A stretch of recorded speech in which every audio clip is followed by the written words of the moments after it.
네, 한 주간 잘 지내셨습니까? 네, 그래요. 벌써 마지막 시간입니다. 네. 우리 뭐 수료증 나눠주고 하는 이제 다음 주에 한번 교실에서 모이기는 하는데 공부하는 거는 벌써 이제 마지막 시간이 됐네요. 네, 오늘 이 시간 하나님께서 함께 해주시기를 청하면서 주님의 기도로 시작하겠습니다. 성부와 성자와 성령의 이름으로 아멘. 하늘에 계신 우리 아버지의 이름이 거룩히 빛나시며 아버지의 나라가 오시며 아버지의 뜻이 하늘에서와 같이 땅에서도 이루어지소서. 오늘 저희에게 일용할 양식을 주시고 저희에게 잘못한 일을 저희가 용서하오니 저희 죄를 용서하시고 저희를 유혹에 빠지지 않게 하시고 악에서 구하소서. 아멘. 성부와 성자와 성령의 이름으로 아멘. 네, 지난 시간에 우리 묵시록에 대해서 어느 정도 전체적인 그런 큰 그림들을 한번 살펴봤다라고 하면은 이번 시간에는 집중적인 연구들 나와 있는 이제 조금 더 이제 그 깊은 상징을 들어가 보게 돼요. 그래서 그것들 한번 살펴보도록 합시다. 첫 번째 볼 것은 이제 묵시록 5장에 나오는 이제 어린 양이신 그리스도에 대한 부분입니다. 본문 나와 있는데 본문을 우리가 읽어볼 만큼 분량이 될 것 같아요. 네, 봅시다. 그리고 나는 어저히 앉아 계신 분의 오른손에 안팎으로 글이 적힌 두루마리가 하나 들려 있는 것을 보았습니다. 그 두루마리는 7번 봉인된 것이었습니다. 나는 또 큰 능력을 지닌 천사 하나가 큰 소리로 이 봉인을 뜯고 두루마리를 펴기에 합당한 자 누구인가 하고 외치는 것을 보았습니다. 그러나 하늘에도 땅 위에도 땅 아래에도 두루마리를 펴거나 그것을 들여다볼 수 있는 이가 하나도 없었습니다. 두루마리를 펴거나 그것을 들여다보기에 합당하다고 인정된 이가 아무도 없었기 때문에 나는 슬피 울었습니다. 그런데 원로 가운데 하나가 나에게 말하였습니다. 울지 마라. 보라, 유다 지파에서 난 사자 곧 다윗의 뿌리가 승리하여 7 봉인을 뜯고 두루마리를 펼 수 있게 되었다. 나는 또 어자와 네 생물과 원로들 사이에 살해된 것처럼 보이는 어린 양이 서 계신 것을 보았습니다. 그 어린 양은 뿔이 7이고 눈이 7이셨습니다. 그 7눈은 온 땅에 파견된 하느님의 7 영이십니다. 그 어린 양이 나오시어 어자에 앉아 계신 분의 오른손에서 두루마리를 받으셨습니다. 어린 양이 두루마리를 받으시자 네 생물과 24 원로가 그 앞에 엎드렸습니다. 그들은 저마다 수금과 또 향이 가득 담긴 금 대접을 가지고 있었습니다. 향이 가득 담긴 금 대접들은 성도들의 기도입니다. 그들이 새 노래를 불렀습니다. 주님께서는 두루마리를 받아 봉인을 뜯기에 합당하십니다.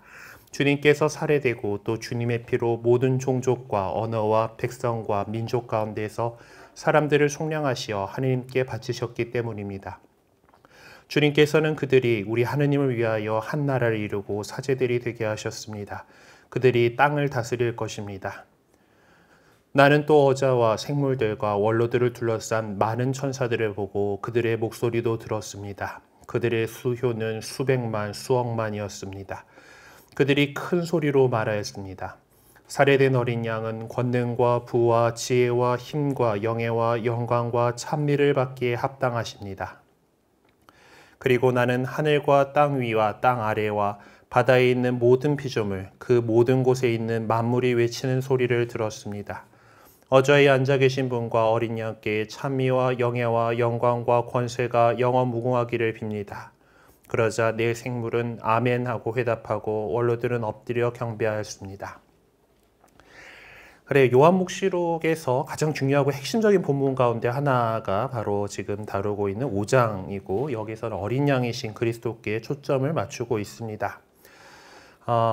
이제 그 앞에 있는 4장과 이제 5장의 이제 전개 방식이 이제 동일한 방식으로 이루어지게 된다라고 하는데 이걸 통해서 묵시록이 이제 전례라는 그러니까 어떤 천상에서의 그 하느님께 드리는 그 교회 예배, 천상 예배라고 이제 4장의 그 소제목에 이렇게 얘기를 하고 있거든요. 그런 것처럼 이제 그러니까 전례라고 하는 것은 법전자에 대해 예절예자를 써서 이제 어떤 법에 정해진 예배다라고 하는 건데 그건 결국 이제 우리 교회가 바치는 공적인 예배 행위를 뜻하는 말입니다. 그 전례의 모습을 이제 볼 수가 있고 또 그걸 통해서 우리가 행하는 전례의 의미를 더 깊이 깨달을 수 있을 겁니다. 지상의 교회가 바치는 전례가 역시 하늘에서의 전례와 이제 함께 하나 되어서 우리의 이 하나님께 드리는 이 목소리가 또 되게 묵시록에서 장엄하게 나와죠. 저기 어자 앞에서 이제 네 생물과 뭐 24 원로들과 또 그 주변을 둘러싼 천사들과 또 그리고 뭐 하늘과 땅 위와 땅 아래에 그러니까 세상 모두를 얘기를 하는 거죠. 거기에 있는 모든 피조물들이 막 이렇게 소리쳐 외치고 하는 그런 모습들로 이렇게 나타나는데 역시 지상에서 우리가 바치는 예배 역시 이 천상 예배와 함께 같이 이제 하나님께 바쳐지는 예배다라는 것입니다. 유다인들은 이제 기도하는 것을 삶의 한 부분으로 여기고 살아왔습니다. 그리스도교 공동체 역시 그런 전통을 그대로 받았기 때문에 받았고 그리고 거기에 더 새로운 의미를 부여했습니다. 그래서 유다인들이 어떤 기도를 바쳤는지를 살펴보는 것이 이제 우리 그리스도교 신자들이 바치는 기도의 의미를 이해하는 데 좀 도움이 될 것 같아요. 그래서 유다인들이 아침에 바치는 기도의 내용을 한번 이렇게 좀 설명을 해놨습니다. 유다인들은 아침마다 이제 이스라엘 백성에 있어서 어떤 신앙 고백의 역할을 했던 쉐마 이스라엘, 그러니까 이스라엘아 들어라라는 그 말씀을 중심으로 세 개의 축복 기도문을 바쳐오고 있다고 합니다. 첫 번째 축복 기도문, 요제르라고 하는 이제 이 축복 기도문은 창조주 하느님을 찬미하는 것이고 이제 공동체는 거룩하시도다를 읊음으로써 천사들이 바치는 찬미의 노래에 참여합니다.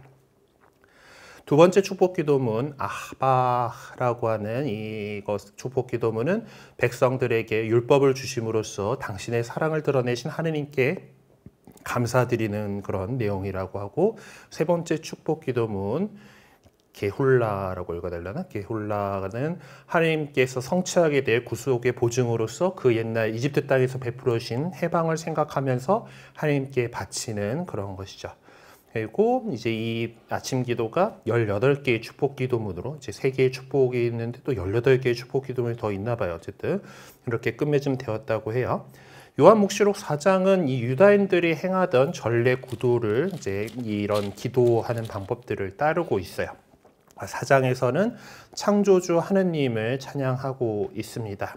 1절에서 8절에서 에제키엘서 1장을 가져다가 사용을 하고 있고 당대의 있는데 이 당대 유다이즘은 에제키엘서 1장에 나오는 환시를 네 생물로 상징하고 있는 창조를 암시해 주는 것이라고 생각을 해왔습니다.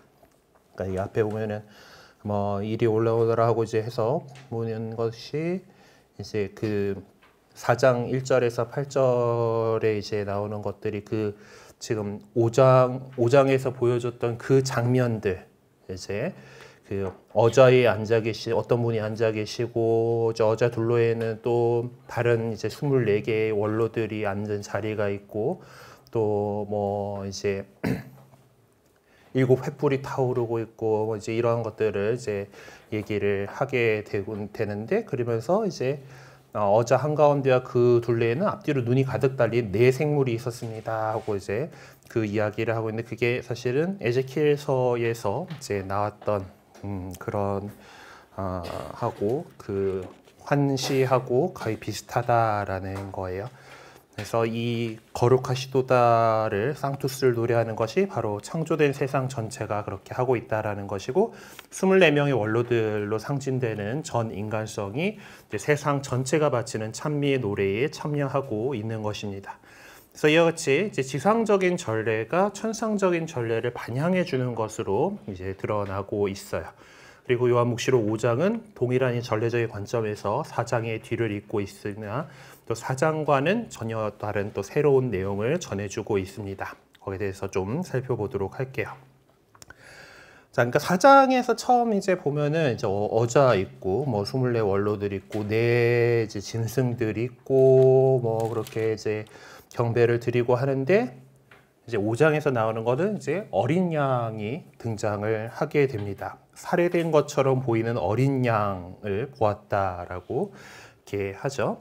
5장 1절에서 8절에 있는데 도표로 이렇게 정리를 해놨네요. 그래서 1절은 어저에 앉아 계신 분의 오른손에 두루마리 하나가 들려 있는 것을 보았다. 주체가 있고 내용은 뭐 하여튼 목적어 정도에 해당하는 이제 그런 것들이겠죠. 자, 그래서 그러고 있는데 이제 또 큰 능력을 지닌 천사 하나가 이제 이렇게 그 외치는 것, 합당하다고 인정된 자는 누구인가라고 외치는 것을 보았다라고 이렇게 하고, 그다음에 4절에 이제 근데 그게 없다. 없어서 나는 슬피 울었다라고 하는데 그 합당하다고 인정된 자가 없다. 그런데 합당하고 인정된 자가 주체가 아니고 내가 주체인 것 같은데 어쨌든 뭐 고뇌와 슬픔과 비탄이 빠진 거는 그쵸 화자잖아 화자.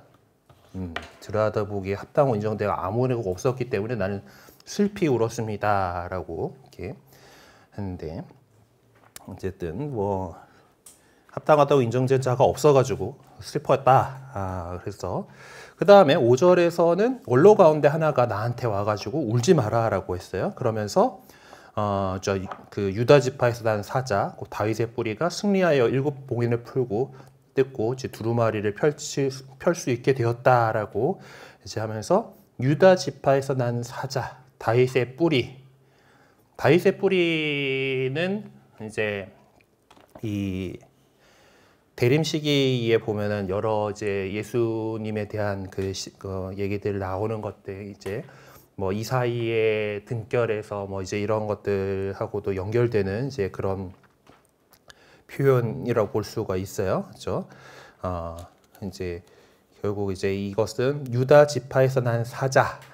유다 이제 창세기에 보면은 이제 야곱 아들들이지. 야곱이 축복을 내리면서 이제 유다에 대해서 어떤 사자다라고 하는 표현을 이렇게 얘기를 했거든요. 이제 그 표현들을 제가 가져온 거고 다윗의 뿌리라고 하는 것은 이사야서에서 메시아를 가리키는 말로서 이제 얘기하는 그런 표현들이 이렇게 나옵니다. 6절에서 보면은 이제 살해된 것처럼 보이는 어린 양이 서 계신 것을 보았습니다. 그러니까 살해된 것처럼 보이는 어린 양이고 그가 서 계시다. 네, 서 계신 것을 보았다. 그러니까 어린 양이 거기 있다라는 현존하고 있다라는 것을 이제 볼 수가 있죠. 그리고 7절에서 8절에서는 이제 어린 양과 네 생물과 24 원로가 이제 그 두루마리를 뜯기에 이제 합당한 사람이다라고 하는 합당한 자다라고 이렇게 얘기를 하면서 그 경배하는 아직 뜯지는 않았어요. 뜯는 건 6장에서 이제 뜯게 되는데 이제 그런 모습들이 이렇게 나옵니다. 자, 5장하고 4장이 뭐 동일한 전례적인 관점을 지니고 있지만은 어떤 내용에 있어서는 근본적으로 다르다라고 할 수가 있어요. 4장 1절에서 보았다라고 하는 것이 한 번 딱 나오는데 4장에서는 1절에서 그 뒤에 내가 보니 하고 이제 그 얘기 한 번 딱 나오는데 5장에서는 이제 보았습니다라고 하는 표현이 3번 나오고 있습니다. 그래서 지금 그 보았습니다, 보았다에 해당하는 것을 찾아보면은 1절에 있죠. 나는 어저에 앉아 계신 분의 오른손에 안팎으로 글이 적힌 두루마리 하나가 들려 있는 것을 보았습니다. 이제 그 첫 번째 보았다라는 거의 내용이죠. 그리고 2절에서는 나는 또 큰 능력을 지닌 천사 하나가 큰 소리로 이 봉인을 뜯고 두루마리를 펴기에 합당한 자 누구인가 하고 외치는 것을 보았습니다. 라고 했죠.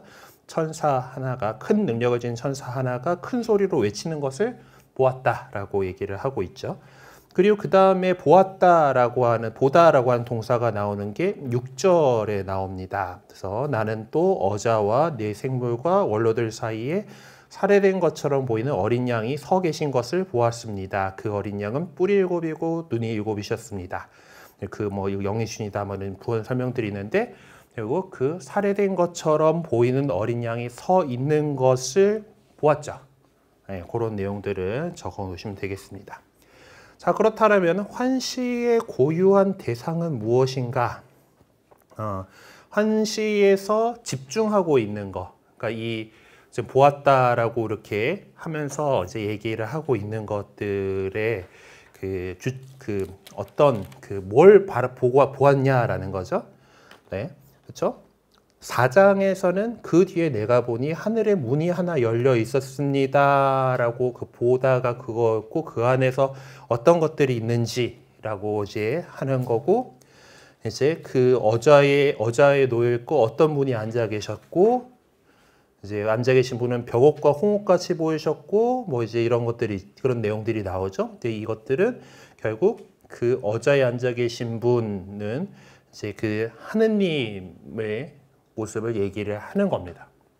보통 이제 그 앞에 구약의 어떤 묵시록들 안에서 연로하신 분 뭐 이렇게 나오는 이제 그 하느님이 있고 또 이제 사람의 아들이 보통 불려가고 그러잖아요. 그 앞으로 나서는 것처럼 5장에서 어린 양이 그렇게 그 앞으로 가서 그 두루마리를 받는 장면들이 나오는데 그래서 4장에서 이 화자가 보았다라고 얘기하는 것은 결국 하느님과 그분의 어자, 천상 어자를 이렇게 본 거예요. 그러니까 하느님을 바라보게 된 것이죠. 어자에 앉아 계신 분이라고 하는.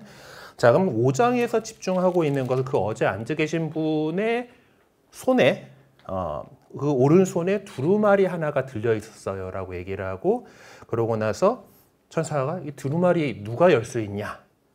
그리고 어린 양을 보았다라고 하죠. 네. 그래서 기본적으로 그 어린 양이 두루마리를 봉인을 뜯고 볼 수 있는 그렇게 인정받은 사람, 들여다볼 수 있는 사람이자 그 합당한 자다라고 하는 것을 얘기하는 건데 결국 그래서 관심이 갖고 있는 것은 뭐냐라고 할 때 그 두루마리다라고 볼 수가 있습니다. 보고 있는 것 중에 그러니까 본 그 두루마리가 있고 그 두루마리에 대해서 천사가 얘기한 거, 그 두루마리를 받는 그 어린 양을 본 거, 이제 그래서 결국 그 하느님 그분 손에 들려 있는 두루마리가 이제 5장에서 보고 있는 거다라고 할 수가 있죠. 자, 4장 1절에서 보면은 하늘의 문이 하나 열려 있었다라고 하는데, 근데 5장에는 이 두루마리가 어떻습니까? 7개의 봉인으로 봉인되어 있었죠. 예, 닫혀져 있는 그런 상황이었습니다. 이 뜯어지는 거는 이제 6장에서 이제 뭐 얘기가 이제 나오게 되는데, 어쨌든 그 지금 5장의 상황에서는 이 두루마리는 닫혀져 있는, 그러니까 4장에서 열려 있는 것을 봤는데 5장에서 닫혀 있는 것을 좀 보고 있는 것이라고 할 수가 있어요. 자, 이 두루마리는 하느님의 오른손에 들려 있었습니다. 그것은 하느님 자신이 그 책을 소개하고 계심을 의미하는 것입니다. 그러므로 메시지의 기원이 하느님 자신임을 알 수가 있어요. 그러나 이 두루마리는 로마법에 따라 유언장들처럼 7번의 봉인이 찍혀있던 두루마리였습니다.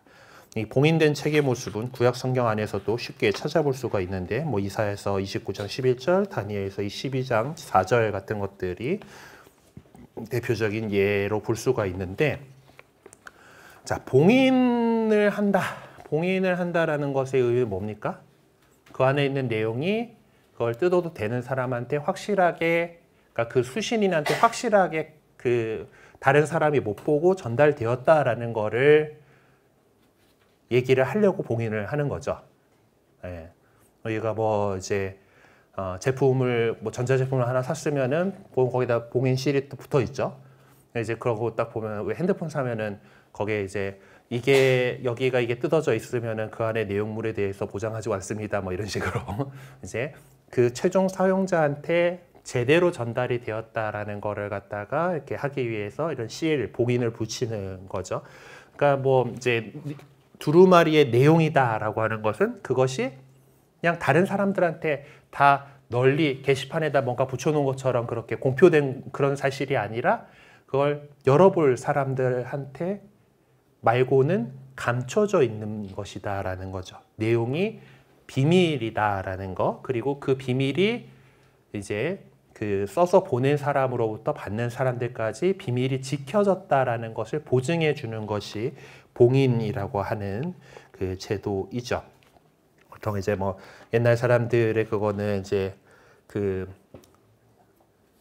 인장 도장을 해가지고 이제 그 밀랍으로 이렇게 딱 해가지고 거기다 꾹 이렇게 찍어가지고 이제 망가지면은 그러니까 요 그 도장이 찍혀 있는 그거가 이제 망가지면 다른 사람은 그 도장을 갖고 있어야지 뜯었다가 다시 뭔가 봉인을 하려 그래도 밀랍을 뭐 하는 것까지는 되는데 이 도장이 있어야지 이제 똑같이 만들 수가 있는 거잖아요. 그런 면에서 이게 확실한 거다라고 하는 거를 보증하는 그런 역할들을 했습니다. 두 번째 환시에 나타난 천사는 큰 능력을 지닌 천사였다라고 얘기하는데, 큰 능력을 지닌 형이라는 이 형용사는 이제 묵시록에 자주 사용되는데 그것은 어떤 장중함, 어떤 자격, 권위를 표현하고 있는 것입니다. 이 큰 능력을 지닌 천사, 이 천사가 던진 질문의 핵심 내용은 책의 내용에 있나 아니면 책을 열 수 있는 합당한 자에 있었는가라고 한다면은 계속 얘기한 게 뭐예요? 이 보기를 듣고 표기에 합당한 자가 누구인가? 천사는 자기가 뭐 그 내용을 알지 못하죠. 봉인되어 있는 거니까 알지 못하고, 다만 이거를 열기에 합당한 자, 열 자격이 있는 사람이 합당한 자가 누구인가를 이제 묻는 그런 질문입니다. 자, 3절에서 세상을 삼중구조로 구분하는 것은 바빌론으로부터 이어진 우주론을 상기시키는 것으로, 이것도 뭐 좀 약간 다른 형태이긴 하지만 탈출기 20장 4절에도 나오는 거죠. 네, 그렇죠. 그 성경의 어떤 세계관인 겁니다. 어떤 그 하늘에도, 땅 위에도, 땅 아래에도. 그러니까 우리 창세기 예전에 공부할 때 보면은 이제 하늘 궁창이 있어가지고 하늘 위에 물이 있고 이제 땅이 있고, 땅에도 뭐 이제 물하고 이제 이제 육지하고 이렇게 만들고, 이제 지하에 뭐 이제 그 땅 밑에 세계가 이렇게 있다라고 이렇게 보통 이렇게 보잖아요. 요거예요. 그러니까 하늘이라고 하는 것은 어떤 사실 하느님의 세계, 천상 세계인 거고, 땅 위는 우리들의 세상인 거고, 땅 아래는 이미 죽은 자들의 세상이다라는 그런 식의 세계관을 갖고 있는데, 이제 그 세계관에서 하늘 위에도 땅 위에도 땅 아래에도, 그럼 뭡니까? 이거 전체죠. 온 세상을 가리키는 그런 말입니다. 온 세상 전체를 강조하는 것. 그래서 피조물 전체가 하느님의 피조물이잖아요. 그러니까 세상이라고 하는 거는 하느님께서 만드신 그 피조물은 그 어느도 봉인을 열 수 있는 자격이 없다라는 거예요. 피조물이 아닌, 그러니까 결국 그리스도께서 이제 봉인을 여셔야 된다라는 건데, 이제 온 세상 전체를 얘기하는 거고, 그것은 피조물 전체를 이야기를 하는 거고, 그 피조물 모두가 봉인을 열 수 없었다라는 것을 강조하고자 한 겁니다. 자, 결과적으로 이제 큰 능력을 지닌 천사가 선포한 내용은 인간들을 비탄과 절망 속으로 빠져들게 하고 말았어요. 뭐 거기 있던 인간이 지금 이제 봤다라는 이제 화자 요한밖에 없기 때문에 이제 뭐 그럴 수도 더 있나? 어쨌든 원로들이 있긴 하지만 어쨌든 그 화자가 이제 슬퍼했어요. 그러니까 네, 나는 슬피 울었습니다라고 하는데 결국은 뭐 인간 대표로 가 있던 거니까.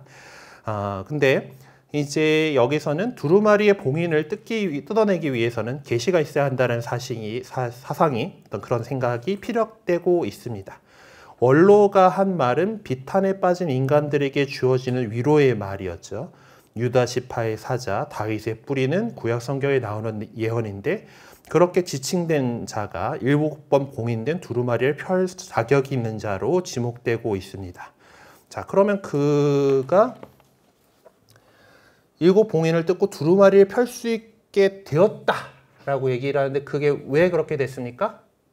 그 앞에 다윗의 뿌리가 승리하여, 그가 승리하였기 때문에 이제 그 봉인된 그 두루마리를 뗄 자격이 있다. 결국 뭡니까? 예수 그리스도께서 부활하셔서 승리하신 그분이다라고 하는 것이 이렇게 얘기가 나오고 있는 거죠. 그러니까 승리한 사람이기 때문에, 승리한 자이기 때문에 봉인을 풀 수 있다라고 한 겁니다. 이 원로가 한 말은 유일하게 자격을 갖고 있는 존재, 곧 어린 양의 출현을 준비시켜 줍니다. 그래서 세 번째 환시는 살해된 것처럼 보이는 어린 양에 초점을 맞추고 있어요. 자, 그럼 살해됐으면 어린 양이 원래는 쓰러져 있었겠지. 근데 그 어린 양이 서 계셨다라고 한다는 거는 그 어린 양께서 살아계시다. 자기 발로 서 있을 수 있는 거는 살아있는 존재인 거잖아요. 그렇죠?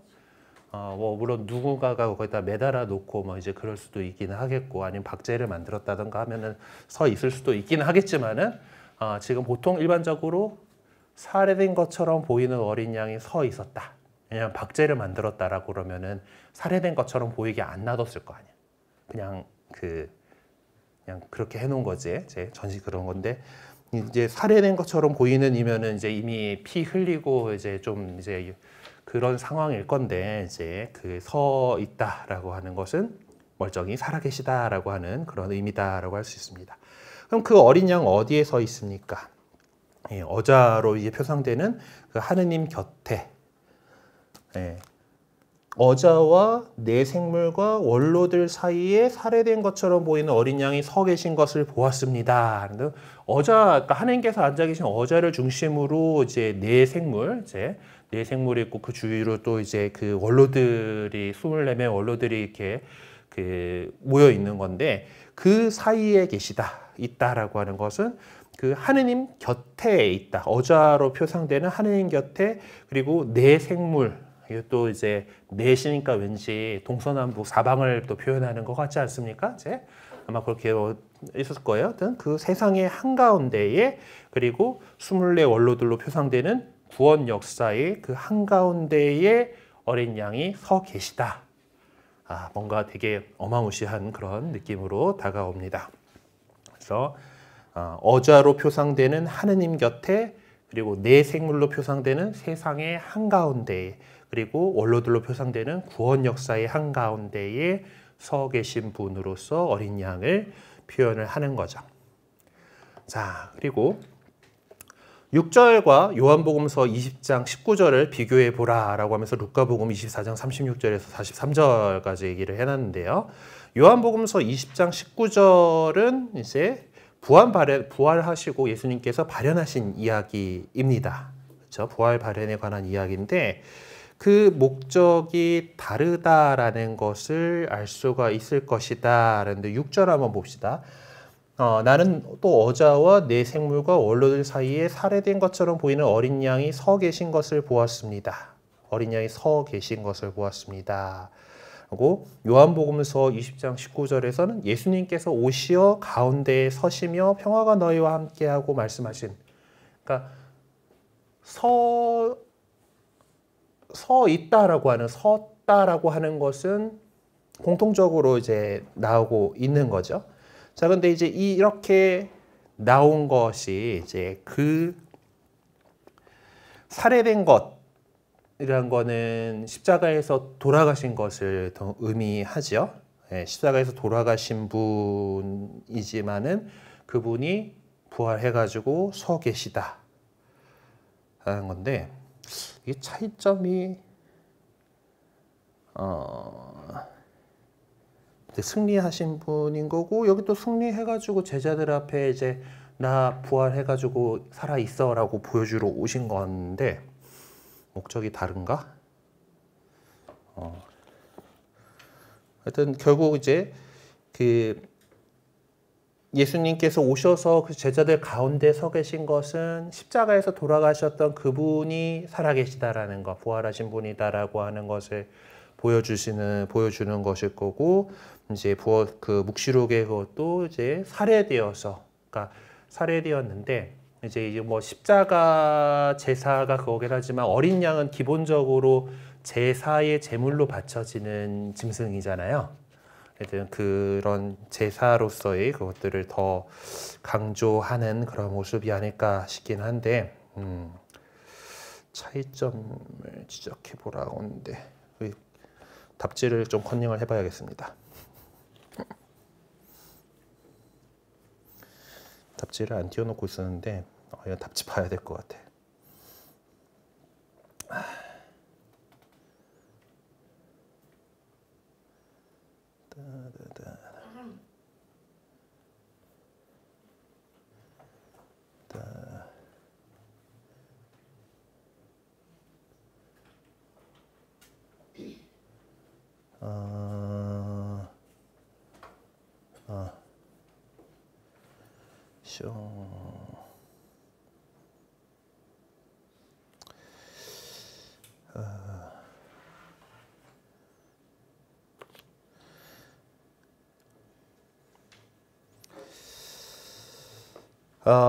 네. 부활발에 관한 이야기의 목적이 다르다는 것을 알 수 있을 것이다는데 루카하고 요한복음을 비교를 하고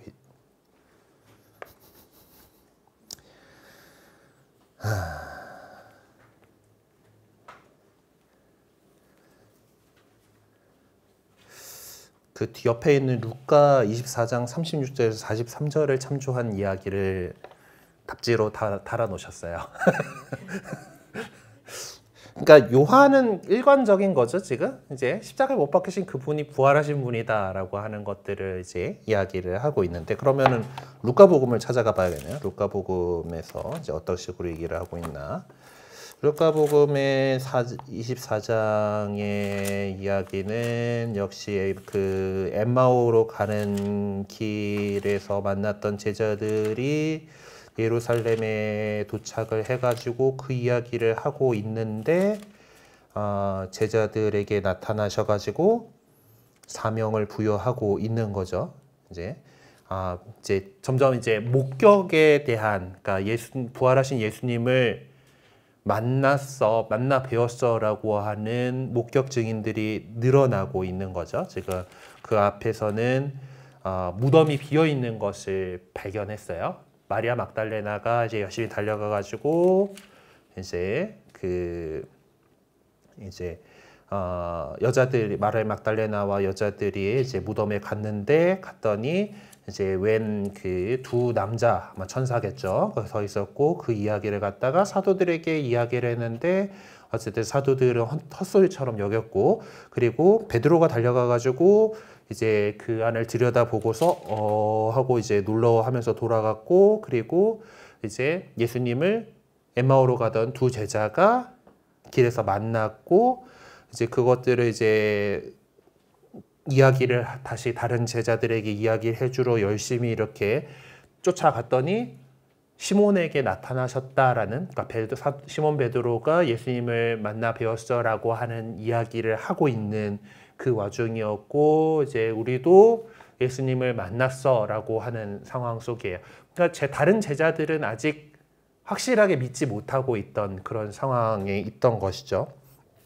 그래서 그 의구심이 아직 남아있는 그런 상황 속에서 예수님께서 그들 사이에 서시면서 평화가 너희와 함께라고 이야기하면서 어찌하여 너희 마음에 여러 가지 의혹이 있느냐라고 이렇게 말씀을 하십니다. 그러니까 즉 예수님께서 루카복음의 그 상황 속에서는 제자들이 아직도 갖고 있는 그 의구심을 해결해 주시기 위해서 이 제자들 사이에 서셨던 거고, 요한의 어떤 그 안에서는 바로 그 십자가에 돌아가신 그분께서 부활하신 분이시다라고 하는 그 이야기를 하고 싶었던, 그것이 그 십자가에 못 박히셨던 그분이 부활하신 분이다, 그 둘이 같은 분이시다라고 하는 것을, 동일한 분이심을 강조하기 위해서 부활 발현 이야기를 전해주는 것이다라고 할 수가 있겠습니다. 네, 다음 넘어가 봅시다. 7뿔과 7눈이 나오죠. 이제 일곱이라는 건 성경의 숫자 안에서 완전한 숫자입니다. 창조도 7일 만에 하셨고, 이제 삼위일체 하나님의 셋과 어떤 그 사방의 4가 다 이렇게 다 합쳐지면은 그 7이 되죠. 7. 그래서 이게 완전함을 보통 이제 얘기를 하죠. 그래서 7뿔 나오고 7눈 나오고 그 어린 양이 7 봉인된 두루마리를 받아들이는 것이다, 받아드셨다라는 거죠. 그래서 어떤 전지전능함, 완전함을 이제 그 표명해주는 상징적인 표현입니다. 이 눈이라고 하는 거, 모든 것을 보는 그 하느님의 눈이라는 그런 표현인 거거든요. 뿔도 이제 어떤 능력 이런 것들을 드러내는 것이고, 자, 그렇다라는 것은 그런 전지전능하신 어린 양이 7번 봉인된 두루마리를 받아 드셨다라고 하는 것은 이제 구원의 역사가 그분의 손에 놓여지게 되었다. 어린 양이신 그리스도의 손에 이 인류 구원의 역사가 이제 그분의 손에 놓여지게 되었다라는 것을 의미하는 것이라고 볼 수가 있습니다. 자, 4장에서는 어저에 계신 하느님께 경배했다라고 하면은 이제 다시 또 경배가 이루어지고 있죠. 경배가 이루어지고 있는데 그 5장에서의 경배는 이제 그 두루마리를 받으신 그분께 이제 그래서 막 이제 그 살해된 어린 양은 권능과 부와 지혜와 힘과 영예와 영광과 참의를 받기에 합당하십니다. 뭐 그래서 어저에 앉아 계신 분과 어린 양께 참여와 영광과 권세가 영원무하기를 빕니다 하고 네 생물이 아멘하고 화답하고 원로들이 엎드려서 경배하였다라고 하는데 이 경배를 하게 되는 어제에 앉아 계신 분과 어린 양께죠. 그래서 어린 양께 이제 경배를 이제 드리고 있고 그 어린 양이 이제 경배를 받게 되는 이유는 무엇입니까? 이제 두루마리를 어자에 앉아 계시던 하느님 오른손에 들려있던 그 두루마리를 받았으니까 두루마리를 받으시니까 그러니까 8절에 보면 어린 양이 두루마리를 받으시자 네 생물과 24원로가 그분 앞에 엎드렸습니다 라고 표현하죠. 두루마리를 받아들였기 때문에 이제 그 경배를 받는 그런 모습으로 나오고 있습니다. 자, 이렇게 해가지고 이제 엎드렸다 하고 나와서 이제 새 노래들을 쫙 이렇게 나오죠. 그래서 2부가 이 천상의 무리가 승리자이신 어린 양께 바치는 찬가가 이렇게 나오게 되는데 이 찬가는 직접적으로 누구에게 바쳐지고 있냐라고 하면은 대상이 주님이죠. 주님께서는 결국 살해된 어린 양은 어제 앉아 계신 거 어린 양께 결국 어린 양이신 그분께 바쳐지고 있는 찬가다라는 것을 볼 수가 있습니다. 5장 9절에서 10절은 이원론적인 리듬 형식으로 되어 있고 여기서 네 분류의 구성원이 거명이 되고 있습니다. 이원론적인 리듬 형식이라. 이거 뭐 어떻게 번역을 한 건지 모르겠지만은 어쨌든 일단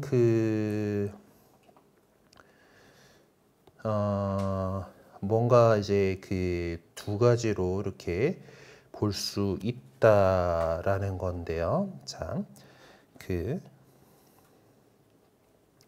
봅시다. 9절에서 10절에 나오는 찬가는 주님께서는 두루마리를 받아 봉인을 뜯기에 합당하십니다. 주님께서 살해되시고 또 주님의 피로 모든 종족과 언어와 백성과 민족 가운데에서 사람들을 속량하시어 하느님께 바치셨기 때문입니다. 그리고 주님께서는 그들이 우리 하느님을 위하여 한 나라를 이루고 사제들이 되게 하셨으니 그들이 땅을 다스릴 것입니다. 라고 이렇게 얘기를 하고 있는데 이제 네 부류의 구성원이다라면은 봅시다. 일단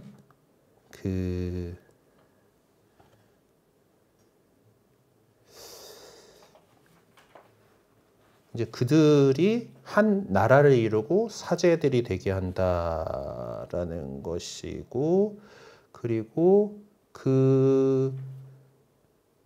그들이 모든 종족과 언어와 백성과 민족이 그러면은 종족과 언어와 백성과 민족이 4개로 볼 수 있을까? 그렇죠? 이 네 부류의 구성원들이 그들 가운데서 사람들을 뽑은 거죠. 그러니까 그 모든 종족과 언어와 백성과 민족이라는 것은 세상의 모든 사람들을 얘기하는 이제 그런 것일 텐데 그 가운데서 사람들을 속량하신 것, 결국 우리 교회를 이야기하는 그런 모습인데 이원론적인 리듬, 어떤 리듬, 좀 뭐 라임이 딱딱 뭐 맞는 거다라고 이렇게 하는데 뭔가 짝을 이루고 있는 것 같은 그런 느낌이 드는 것은 주님께서 두루마리를 받아서 봉인을 뜯기에 합당하다. 받다고 뜯다. 받다 뜯다. 그리고 살해되신 것과 그 피로 하나님께 바치셨다. 살해되시다, 바치시다가 좀 연결이 될 수 있는 부분이고, 그래서 그 가운데 속량하신 그 사람, 그들이 우리 하나님을 위해서 한 나라가 이르고 사제들이 되게 하셨다. 그리고 사제들이 되게 하셨고 사제들이 된 그들이 땅을 다스릴 것이다. 뭐 이제 그렇게 그 짝이 된다라고 받다와 뜯다, 살해되시다, 바치시다, 나라하고 사제, 대기하다, 다스리다를 우리 답지에 이렇게 적혀 있어요. 그런 정도의 라임을 이렇게 볼 수가 있고, 이제 그 네 부류의 구성원들, 이제 그거와 모든 종족과 언어와 백성과 민족이라고 하는 그거가 네 가지다라고 그게 되어 있는데, 뭐 저도 솔직히 잘 안 와닿긴 한데 어쨌든 그렇게 볼 수 좀 이제 연결을 지어서 볼 수 있다라고 이렇게 한답니다. 가봅시다 또.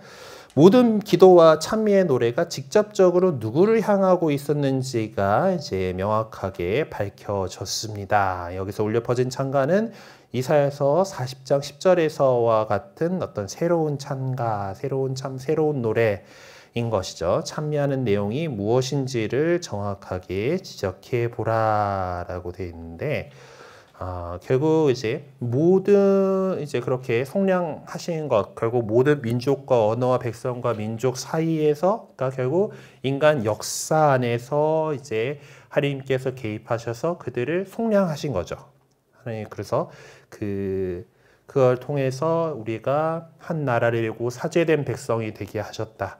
그래서 이 인간 역사 안에 개입하신 하느님의 어떤 새롭고도 결정적인 구원 활동을 찬미한다라고 볼 수가 있겠습니다. 하느님께서 결정적으로 속량이라는, 우리 구속이라 그랬죠. 구원과 속량 같이 이제 짝을 이루게 되는 건데, 그렇게 백성들 가운데에서 속량하셔서 하나님께 바치셨고 그들이 사제된 백성으로서 땅을 다스리게 될 것이다 라고 하는, 이제 그래서 우리 인간 역사 안에 하나님께서 개입하셔서 이제 새롭고도 결정적인 구원 활동을 펼치신다라는 것을 찬미하는 내용입니다. 5장 11절에서 12절은 내용의 본질상 천상적인 찬미가라 할 수가 있다라고, 그러니까 결국 이 큰 소리로 말하였다라고 하는 그 살해된 어린 양은 권능과 부와 지혜와 힘과 영예와 영광과 찬미를 받기에 합당하십니다라고 한 이 찬가의 화자, 누가 이 큰 소리로 말했느냐라고 하는, 그들은 어자와 생물과 원로들을 에워싼 많은 천사들을 보고 그들의 소리도 들었습니다라는 그 수백만 수억만의 천사들이죠. 그러니까 하늘에 있는 그 천사들이 하는 그것이 그러면 천상적인 찬미가다라고 표현을 한 거예요. 그러니까 이 무리가 하느님의 세상을 표상해 주는 것이다라고 이렇게 볼 수가 있습니다. 그런데 하느님의 세상은 역사 안에서 구체적으로 인간이 되신 어린 양께서 역사적인 이 세상으로 가져오신 나라입니다. 하느님 나라가 이미 시작됐죠, 이 세상에서. 그래서 5장 9절에서 10절에서 단수 2인칭, 이제 좀 역사적인 표현으로 이제 그 찬양했던 것을 이제 여기서는 단수 3인칭을 사용해서 절제적인 찬양가로 바꿔 놓았다. 단수 1인칭, 2인칭 이런 거 우리나라에서 표현 잘 안 되고 있는 부분인데 봅시다. 9절에서는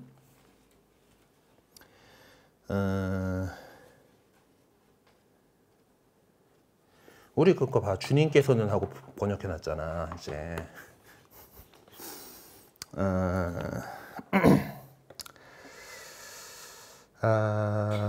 아마 그 원문은 2인칭 단수로 되어 있을 거예요. 당신께서는, 아니면은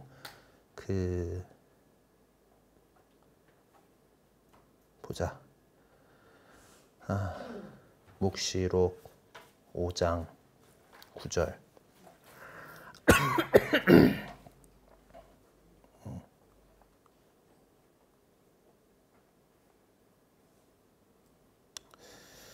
5장 9절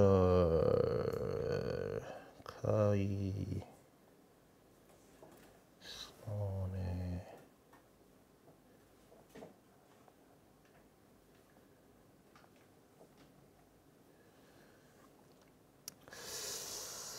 일단은 그 그리스말은 이놈의 그리스말은 라틴어와 마찬가지로 1인칭, 2인칭 대명사들을 잘 안 쓰는 것 같고요. 영어판 한번 봅시다.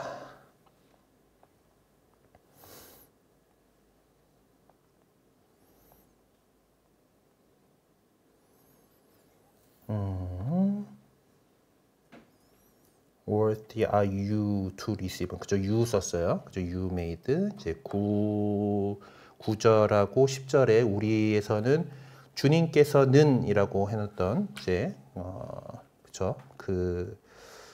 우리 그 주석 성경에 보니까 주석돼 있네. 9절에서 10절에 주님의 직역은 당신이다라고 이제 당신은 그래서 2인칭 단수형으로 썼어요. 그러니까 9절과 10절에서는 2인칭 단수형으로 이제 쓰고 있는데 이제 여기서는 이제 11절에 가게 되면은 11절에 11절 12절에서 했던 찬가 살해된 어린 양은 권능과 부와 지혜와 힘과 영예와 영광과 참의를 받기에 합당하십니다 라고 하는 것은 이제 그냥 당신은이라고 이제 2인칭을 쓴 게 아니라 어린 양은이라고 하는 어떤 3인칭으로서 이제 쓴 그런 것인데 이제 이것이 어떤 그냥 이 2인칭으로 했을 때는 어떤 역사적인 표현이다라고 한다라면 이 3인칭을 사용한 표현은 어떤 절대적인 그런 것으로 볼 수가 있습니다. 그래서 이 기쁨이 보편적이다 뭐 이제 이런 것들을 얘기를 하고 있는 거예요. 자, 근데 이제 요 앞에 찬가들은 어린 양께만 찬미를 드리는 내용이었는데 이제 13절에 나와 있는 그 찬가에서는 이제 어린 양 말고도 어좌에 앉아 계신 분께도 찬미를 바치고 있죠. 예. 어좌에 앉아 계신 분과 어린 양께. 그러니까 그 앞에 것들은 당신께서는 결국 그 대상은 어린 양이죠. 어린 양이고 그리고 두 번째 거에서도 이제 살해된 어린 양은이라고 하는 것으로 어린 양이 직접적으로 그 대상이었는데 13절에 나오는 세 번째 찬가에서는 어좌에 앉아 계신 분과 어린 양께 드린다라고 얘기를 하고 있어요. 그래서 여기 적어놔야 되는 건 어좌에 앉아 계신 분입니다. 5장의 결론 부분인 14절에서 9절에서 10절의 찬미가를 부른 네 생물이 다시 언급되면서 아멘이라는 응답으로 이 전례가 종결되는 모습을 보여줘요. 이제 5장 11절에서 12절에서는 천사들의 음성을 통해서 이 찬가가 불러졌습니다. 그러니까 이렇게 볼 때 목소리로서뿐만 아니라 육체적인 현존과 함께 전례가 성취되고 있다라고 말할 수 있을 것이에요. 그래서 여기서 이 전례를 보면은 인격화된 선택된 자들, 그러니까 뭐 천사들과 모든 피조물들이 차례로 전례에 참여하고 있는 것을 볼 수가 있고 결국 모든 이가 어린 양께 영광의 찬미가를 바치고 있는 것입니다. 그래서 첫 번째 찬가는 직접적으로 어린 양께 바쳐졌고 이것이 하느님의 두루마리 속에 담겨있던 역사의 운명과 신비를 인간에게 계시할 수 있는 자격을 어린 양께 부여하면서 어린 양의 능력과 위엄을 노래했죠. 이 찬가는 그리스도께서 보여주신 역사적인 행위들을 통해서 그러한 자격을 정당화시키고 있는데 그분께서 보여주신 역사적인 행위라는 것은 희생 제물로 봉헌된 파스카 어린 양 역할을 하셨다. 그렇게 하심으로써 모든 인간들에게 하나님과 새로운 계약을 맺게 해주셨다라는 것, 그리고 하나님께서 통치하시는 세상 안에서 중재자로서 사제적인 역할을 수행할 수 있도록 믿는 이들의 공동체를 이루게 해주셨다라는 것, 그리고 믿는 사람들에게 피조물을 다스릴 수 있는 잃어버렸던 권한, 그러니까 하나님께서 세상을 창조하시고 인간을 창조하신 그 이유가 당신의 피조물들을 잘 다스려라 라고 하는 것이죠. 그 그것을 인간의 죄악으로 잃어버렸던 우리가 다시 그 권한을 되찾게 해주셨다라고 이렇게 볼 수가 있습니다. 네, 그리고 이제 다음 걸로 넘어가 보도록 하죠. 이번엔 집중적으로 두 번의 어린 양이신 그리스도. 하여튼 첫 번째 것도 보다 보면은 많이 힘들죠. 네, 하여튼 이래가지고 조금 묵시록이 쉽지는 않습니다만은 또 이렇게 파고 들어가다 보면은 참 생각할 거리들을 많이 주는 그런 말씀이다라고 할 수가 있어요. 네. 두 짐승.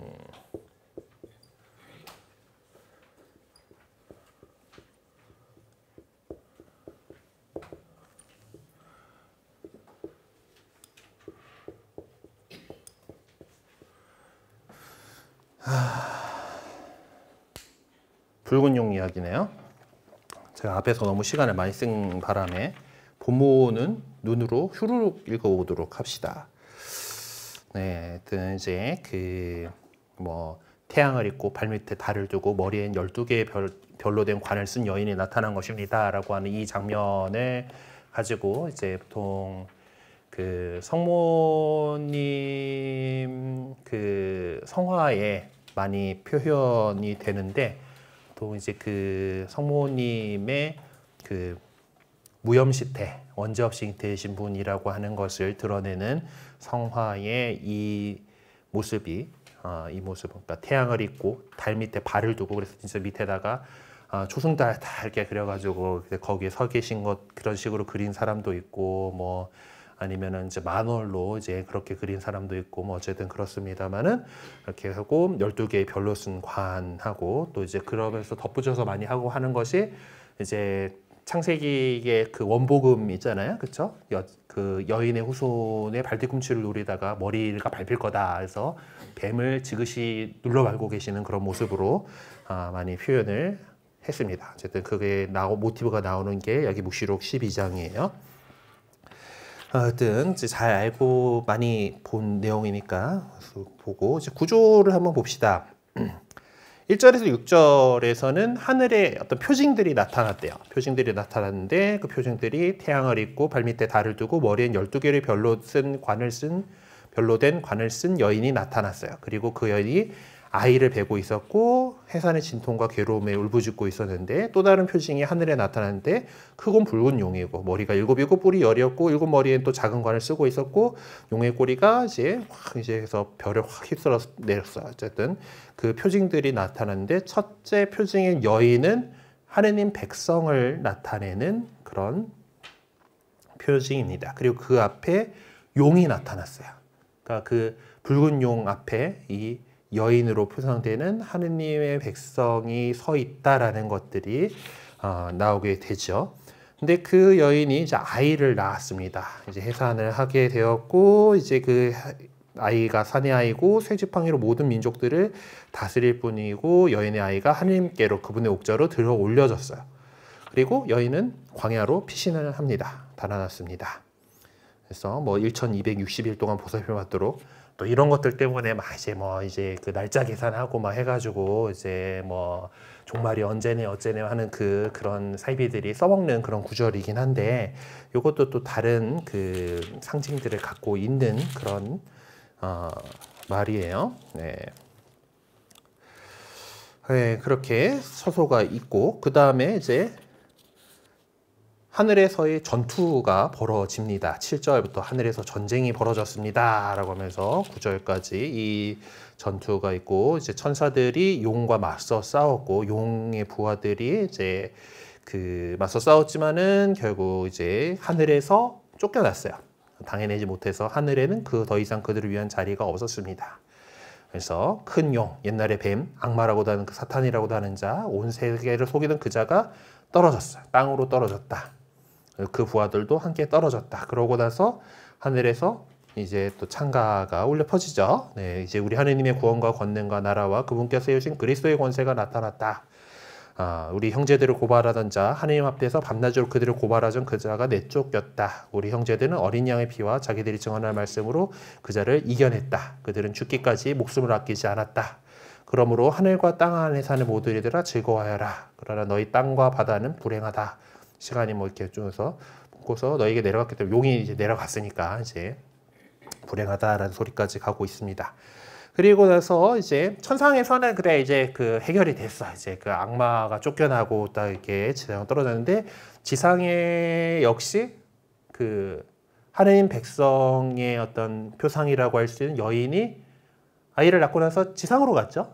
땅으로 이제 도망갔어요. 광야로 도망을 갔고 그리고 그 다른 표징이었던 붉은 용도 땅으로 떨어져 가지고 이제 그 여인을 광야에 있는 이제 그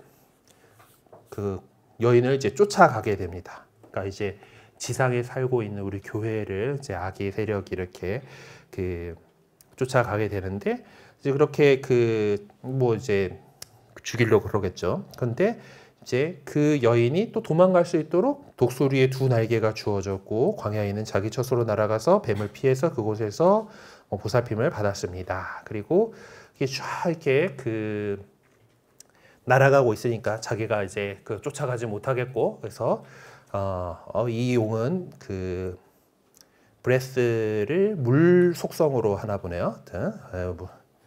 강물 같은 물을 입에서 뿜어내서 이제 붉은색은 보통 불 속성일 텐데 일단 물 속성의 용인가 봐요.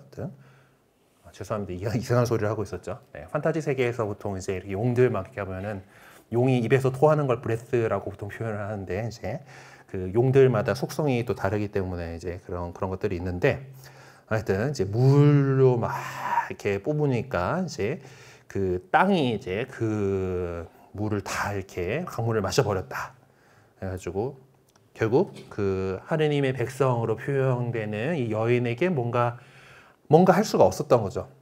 그러니까 이 용은 여인 때문에 분개해서 이제 또 다른 그 하느님의 후손들, 그러니까 하느님의 계명을 지키고 예수님의 증언을 간직하고 있는 들과 싸우려고 그곳을 떠나갔습니다.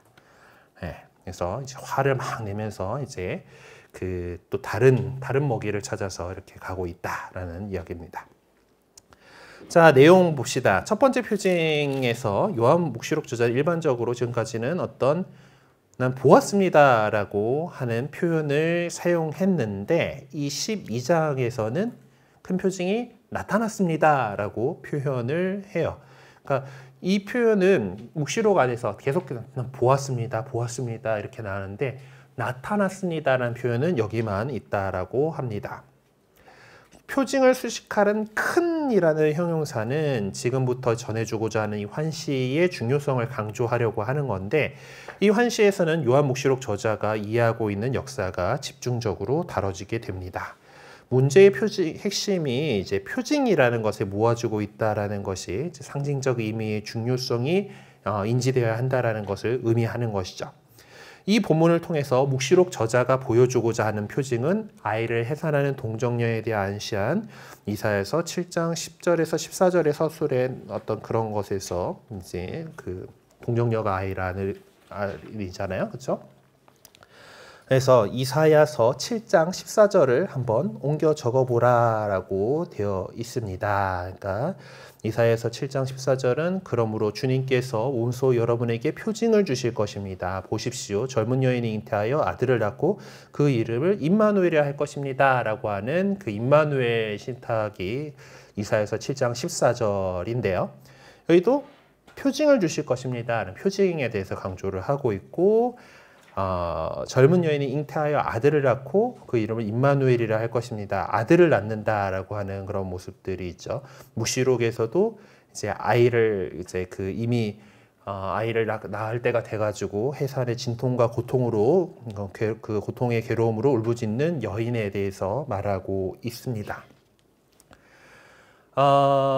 뭐 앞에서도 아마 다루긴 했을 텐데 이 젊은 여인은 이사야서의 표현에서는 딱히 동정녀를 뜻하지는 않지요. 그냥 젊은 여인입니다. 근데 이제 결혼한 젊은 여인이 아이 낳는 게 무슨 표징이 되냐라고 하는 의미에서 이제 이제 동정녀하고 또한 이제 그리스도교 신앙 안에서 성모님 예수님께서 동정 잉태이시니까 이제 그런 것들을 연결지어서 이제 이 부분을 이제 그렇게 동정녀계로 연결되는 이제 그리고 임마누엘이라 할 것이다라고 하는 그 예언들이 결국 예수님께서 우리에게 오신 것은 하느님께서 우리 가운데 계시다라고 하는 임마누엘을 이루신 것이기 때문에 이제 그런 거로 우리가 연결지어서 보통 보고 있습니다. 그래서 이제 그 아들을 낳고 이제 하는 그런 모습들이 지금 묵시록 12장에서의 해산의 진통과 고통을 괴로워 이 괴로움으로 울부짖는 여인 그리고 결국 아들을 낳는 사내 아이를 낳는 그 모습하고 이게 연결되어 있는 것을 좀 그러니까 그 비교해 볼 수가 있겠죠. 자, 여인을 묘사해 주는 요한묵시록 12장 1절의 내용은 하느님을 묘사해 주는 시편 104편 2절과 비슷합니다. 104편의 2절을 옮겨 적어보라라는 것들이 나중에 나오네요. 어쨌든 쭉 봅시다. 그래서 여기서 신적인 영광이 태양에 비유되고 있는 이사야서 60장을 또 떠올려 볼 수가 있어요. 이사야서 60장은 예루살렘 위에 주님의 영광이 나타나고 또 여기서 이사야 예언자는 신적인 영광과 예루살렘의 영광을 같은 것으로 보고 있습니다. 또한 이사야서를 떠올린다면 바룩 5장 1절 예루살렘아 하느님에서 오신 영광의 아름다움을 영원히 입어라라는 이 말씀도 같이 생각해 볼 수가 있어요. 그래서 요한묵시록 12장 1절과 시편 104편 1절에서 2절 그리고 이사야서 60장 1절에서 2절을 옮겨 적어 보라라고 이렇게 나와 있고 그 옮겨 적어 보고 요한묵시록에 묘사된 여인이 이사야하고 바룩 예언자가 전하고 있는 내용과 연관을 맺고 있다라면은 그 여인은 어떻게 보기 위해서인가라는 질문에 답해보라고 이렇게 돼 있네요.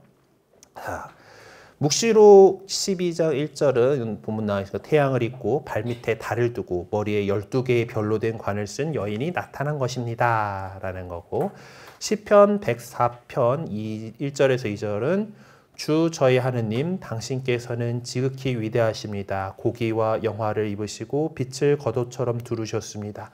하늘을 차일처럼 펼치시고 라는 표현인데 여기서는 이제 그 하느님께 대해서 얘기하는 그런 모습이네요. 그리고 이사야 60장 1절에서 2절은 일어나 비추어라 너희 빛이 왔다. 주님의 영광이 내 위에 떠올랐다. 자 보라 어둠이 땅을 덮고 암흑의 결의들을 덮으리라.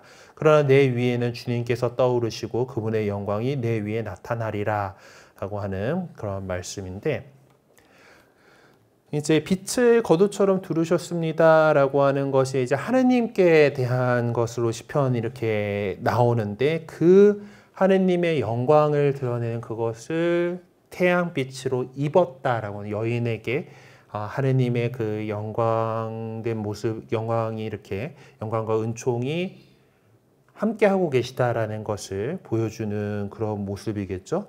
그렇죠? 어둠이 땅을 덮고 암의 결의들을 덮은데 그 위에 주님께서 떠오르시고 그분의 영광이 내 위에 나타나리라고는 이사야서의 그 예언들 또 바룩에서 이제 예루살렘아 하느님에게서 오는 영광의 아름다움을 영원히 입어라라고 하는 이런 모든 것들. 그래서 하느님의 영광이 지금 이 여인으로 표상되는 교회를 둘러싸고 있고, 그러니까 입고 있다라는 건 내 몸 위에 이제 그 둘러 있는 거잖아요. 그렇게 둘러싸고 있다라는 거. 그래서 그 여인이 하느님의 은총이 가득한 이다라고 하는 것을 이제 보여주기 위한 그런 것으로 볼 수 있겠습니다. 자, 이 여인은 발밑에 달을 두고 있는 모습으로 소개되고 있는데 여기에는 좀 주석하기가 조금 난해하다라고 합니다.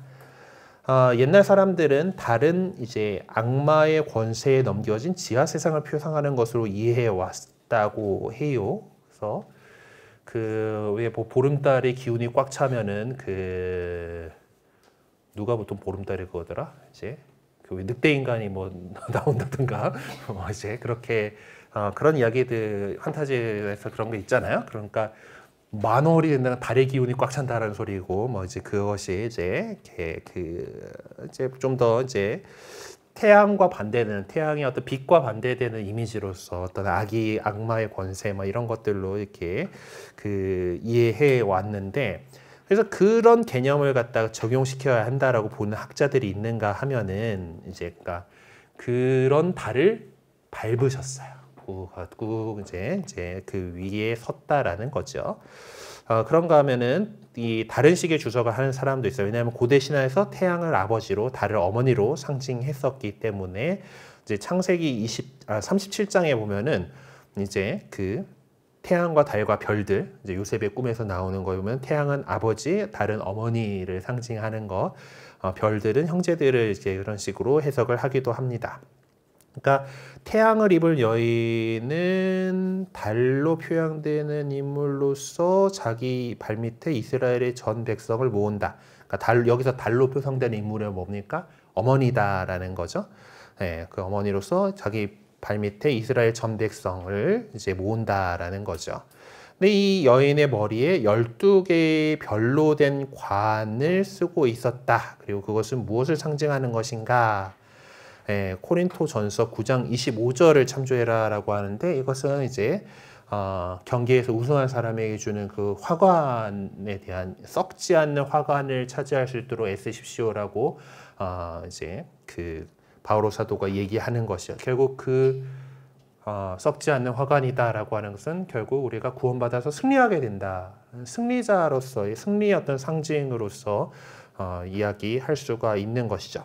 그리고 12개의 별이라고 하는 것은 또 12 하면 또 나오는 것들이 역시 이스라엘의 12지파가 있고 어린 양이신 그리스도의 12사도들이 있고 그래서 결국 이 12개의 별이다라고 하는 것은 참다운 이스라엘로서 이제 그 어떤 교회를 상징하는 그러니까 우리 교회가 진짜 새로운 이스라엘 백성으로 우리 스스로를 여기잖아요. 그런 것처럼 참다운 새로운 이스라엘로서 우리 교회를 상징하는 것이 12개의 별로 된 관이다라고 이렇게 볼 수가 있습니다. 이 여인은 진통과 괴로움으로 울부짖고 있었습니다. 여기에서 이사야서 66장 6절에서 8절을 연결시켜 보면은 이 여인이 이스라엘의 동정 여인 시온일 것이다 라는 데 의심의 여지가 없습니다. 그래서 이 여인은 메시아이신 그리스도를 탄생케 함으로써 신구약 공동체를 지속시켜 나가는 하나님 백성을 표상하고 있는 것으로 볼 수가 있겠죠. 자, 두 번째 표징으로 이제 용 이야기죠. 성경에서는 용을 뱀이라던가 괴물이라던가 또는 가공할 만한 바다 짐승, 그러니까 이사야서 21장 1절이 아마 레비아탄에 대한 걸 것 같은데 이제 바다뱀 뭐 이런 거예요. 어쨌든 이 짐승은 이제 용은 선을 반대하고 신성에 맞서서 대항하는 세력을 상징합니다. 자, 근데 여기 소개하고 있는 크고 붉은 용은 머리가 7이고 거기 머리마다 작은 관을 쓰고 있었어요. 자, 여기서 관이라고 하는 것은 왕관을 의미하는 것일 거예요. 자, 그럼 붉은 용이 왕관을 쓰고 있었다라고 말하는 것으로서 요한묵시록 저자는 어떤 말을 하고 싶었던 것일까? 라면서 요한복음 12장 31절을 참조하라라고 되어 있네요. 요한복음 12장 31절은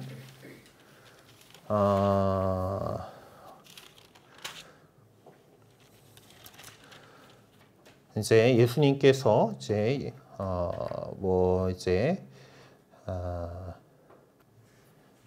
이제 뭐 천사가 저분에게 말했다는 이것다라고 하면서 이제 이 세상은 심판을 받는다. 이제 이 세상의 우두머리가 밖으로 쫓겨날 것이다라고 하는 말씀인데 이 세상의 우두머리라고 하는 거죠.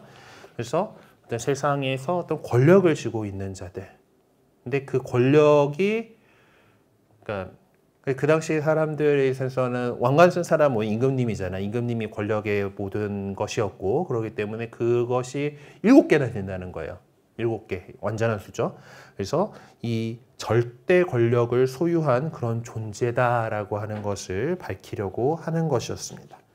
그러니까 지금 우리가 그 당시 신자들이 겪고 있는 권력이라고 하는 것이 이제 붉은 용, 그 왕관을 쓰고 있는 그 용으로 나온 거죠. 근데 그 용은 옛날에 뱀, 악마라고도 하고 사탄이라고도 하는 자, 온 세계를 속이던 자로 규정되고 있습니다. 이 본문의 근저에는 인간을 패망으로 이끌려는 용과 여인의 관계가 설정되어 있습니다. 그래서 이것은 창세기에 역시 창세기 3장에 나오는 인류의 타락을 생각하게 하는 부분이죠. 옛날에 뱀이라고 하는 그 표현에서 이제 하와를 속여가지고 이제 선악과를 따먹게 만든 그 뱀을 바로 연상시키게 하고 그 뱀과 이제 여인의 후손과의 어떤 그 싸움이라든가 이런 것들을 통해서 이제 이 이야기가 딱 연관이 됩니다. 창세기 3장에 있는 인류의 타락에 대한 이야기하고 연관이 되는 거죠. 그래서 제가 이제 앞서서 지금 사목국에 가기 전에 이제 압구정 성당에 있었는데, 압구정 성당에서 그때 제가 가 있을 때 이제 본당 설립 뭐 40주년 뭐 해가지고 이제 그 성당에 있는 성물들을 갖다가 이제 좀 의미들을 좀 설명을 해줄 수 있게 뭐 도록을 좀 만든 적이 있어요. 이제 제가 가자마자 이제 그 작업을 하게 됐었었는데 19년에 갔을 때 압구정 성당의 그 재단 양쪽으로 제대화가 이제 스테인드 글라스 최영십 작가, 빅토르 작가의 어떤 그 작품이 이렇게 있는데 그 되게 그 잘 해놨어요. 제가 이제 그것들을 준비를 하면서 이제 이 의미들을 상징들 저는 이제 그래도 이제 그리스도교의 어떤 상징들, 문화들 이런 것들에 대해서 관심이 많은 편이니까 그것들이 어떤 이야기구나 하는 것들을 이어서 볼 수가 있게 되는데 어떻게 배치되어 있냐면은 이제 십자가가 이렇게 있잖아요. 그 제대가 이렇게 있고 이쪽에 이제 4개가 이제 있고 이쪽에도 또한 4개가 이렇게 있어요. 근데 이제 어떤 내용들로 되어 있냐면은 여기가 낙원에서 쫓겨나는 장면이에요. 그 뱀하고 이제 신낙원이지, 그냥 신낙원이고 그 다음 장면이 이제 노아의 홍수에서 이제 무지개 나오는 거예요. 노아 이야기가 나오고 최영심 작가가 되게 좋아하는 주제가 요나거든요. 그러니까 요나 이야기가 있는데 여기에 이제 물고기 뱃속에 들어가 있는 장면이고 나와가지고 이제 니네베에다가 이제 하느님의 그 말씀을 이제 니네베는 망한다 하고 이제 하고 이제 회개하게끔 하는 이제 그 장면으로 연결이 되고 이쪽에 붉은 용이 나오고 그 다음에 여기서 성탄이 나오고 그리고 여기서 예수님께서 묻히신 그리고 부활 이 주제로 연결이 돼요. 그러니까 이제 낙원에서 쫓겨난다라고 하는 거 이제 창세기의 그 이야기하고 이 지금 우리가 보고 있는 붉은 용 이야기하고가 연결이 되는 거죠.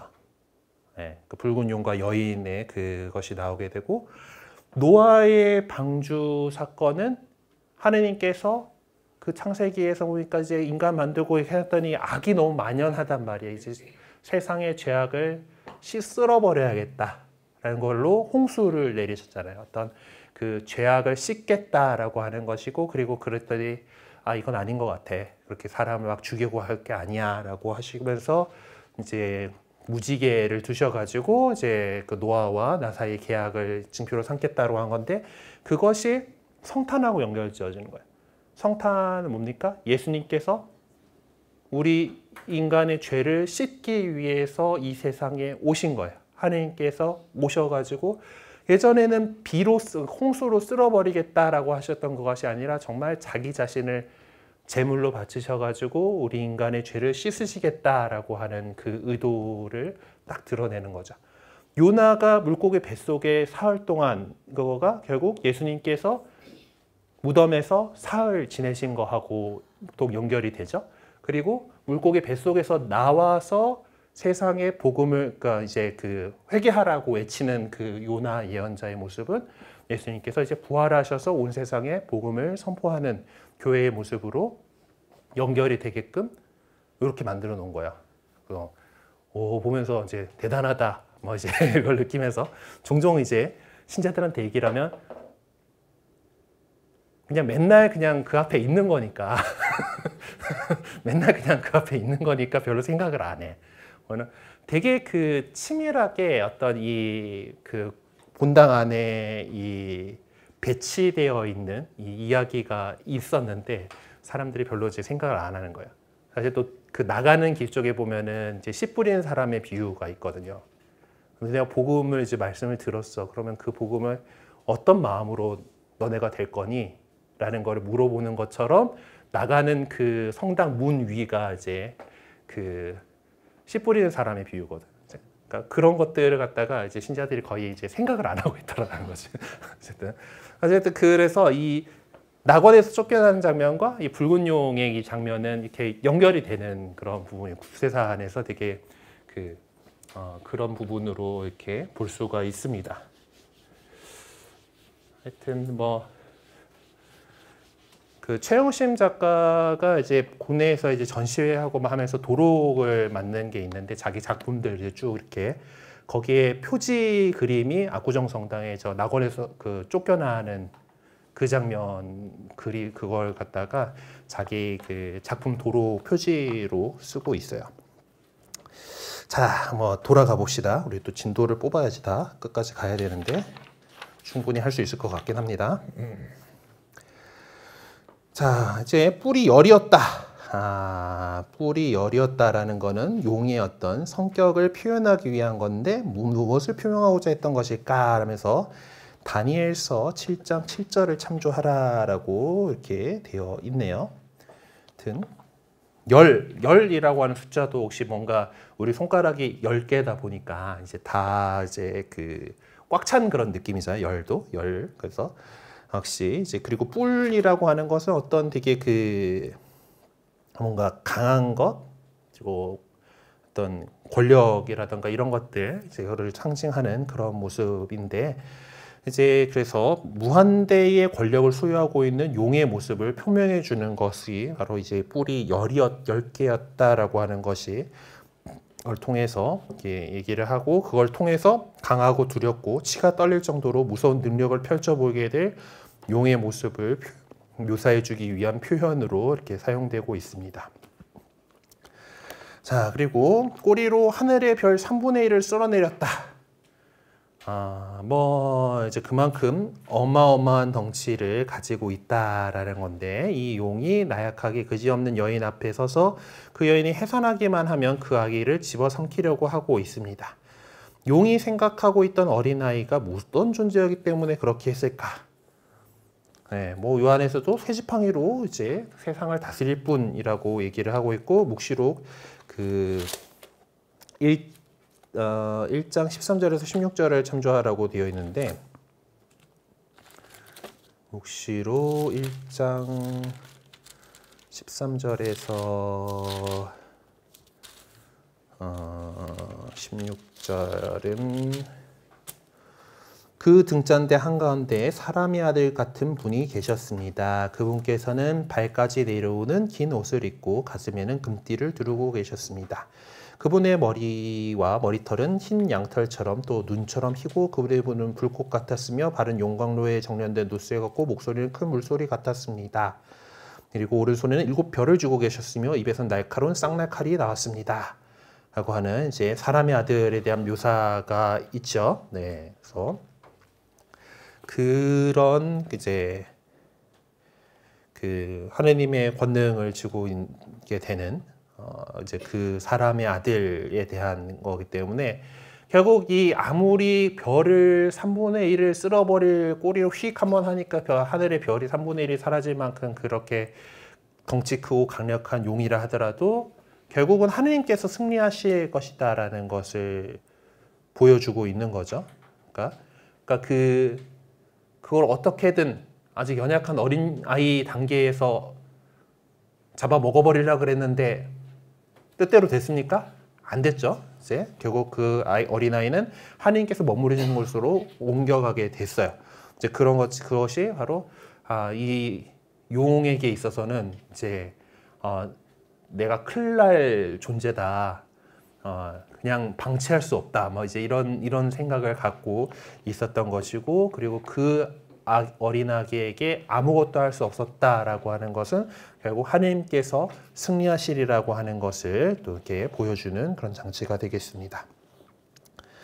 어린아이가 하느님의 어저로 불러 올려짐으로써 창세기 3장 15절의 내용이 성취되고 있습니다. 마테오 4장 1절에서 11절에 참조하라고 되어 있는데, 하여튼 그 12장 5절에 언급된 것처럼 어린아이가 하늘로 불려 올려졌다는 것은 궁극적으로 예수님의 어떤 사건을 설명해 주는 것일까라고 한다라면은 예수님께서 이제 승천하신 것, 그리고 성부 오른편에 앉으셔서 이제 영광과 흠숭을 받으시는 그런 영광된 모습이 되는 것을 이야기를 할 수가 있겠죠.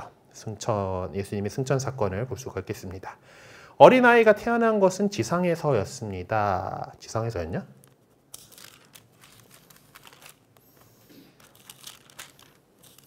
사실 뭐 지상인 거죠. 그러니까 뭐 예수님을 생각하면 지상인데 이 이야기 안에서는 하늘에서 한 거 아니야? 어쨌든 하느님께로 어저로 올라갔으니까 뭐 그 하늘 밑에서 있었겠죠. 어쨌든 용도 그 뒤에 하늘에서 떨어지는데 어쨌든 뭐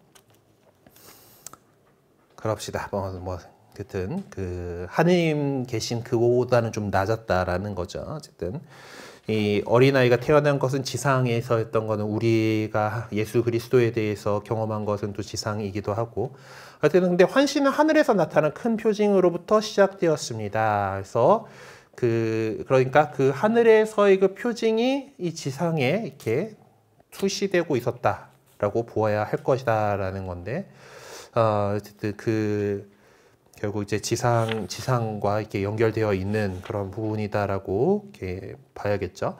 여인은 광야로 달아났고 하나님께서 마르는 처소에서 1260일, 그러니까 어떤 기한이 정해져 있는 그런 동안 살았어요. 그래서 그것은 이스라엘의 어떤 사건을 연상케 해주는가라는 건데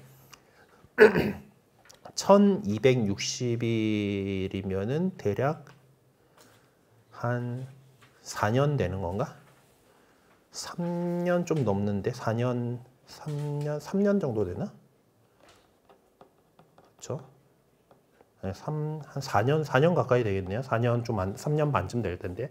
어쨌든 이제 뭐 그렇게 광야에서 어느 정도 기간을 지냈다 라면서 지금 탈출기를 참조하라라고 했죠? 네, 그럼 뭡니까? 이집트 탈출해가지고 이 하느님 백성이 약속된 땅인 이스라엘로 들어가기 전에 사막 광야에서 이렇게 있었던 그 사건을 연상하게 해주는 겁니다. 자, 그리고 이제 그런 것들이 이제 다시 하늘에 투영되는 겁니다. 그래서 이제 땅에서 일어난 이제 광야로 가가지고 있었고, 이제 그런데 이제 다시 하늘에서의 일이 나타나죠. 전쟁이 벌어지고 이제 용이 땅으로 떨어졌습니다. 그래서 이제 이런 것들은 묵시록에서 이제 볼 수 있는 이제 그런 것으로서 어떤 사건에 대해서 주석하는 전례적인 창가다라고 이렇게 설명을 하고 있네요. 자, 그리고 4번으로 지상에서 투쟁하는 백성을 지원해 주시는, 도와주시는 하느님에 관한 것입니다. 요한묵시록 저자는 여인이 큰 독수리의 2 날개를 받아 광야로 피신했다고 전해주고 있습니다. 이 사건은 탈출기하고 독수리하고 헷갈려 버려요. 탈출기 몇 장 몇 절을 상기시는 것일까? 탈출기를 갖다가 우리가 짠하고 다 외울 수 있는 이제 그런 게 아닌데, 그래서 답지를 보니까 19장 4절이래요. 19장 4절. 19장 4절이 무슨 얘기지? 19장 4절을 성경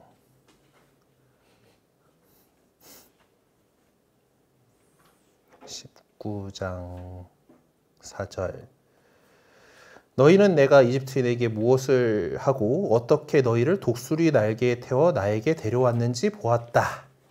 이 독수리 날개라고 하는 그것에서 이제 좀 이 표현을 떠올릴 수 있다라고 하는 거죠. 네. 그래서 19장 4절에 탈출기 19장 4절을 이제 떠올리게 한다라는 겁니다. 그래서 이제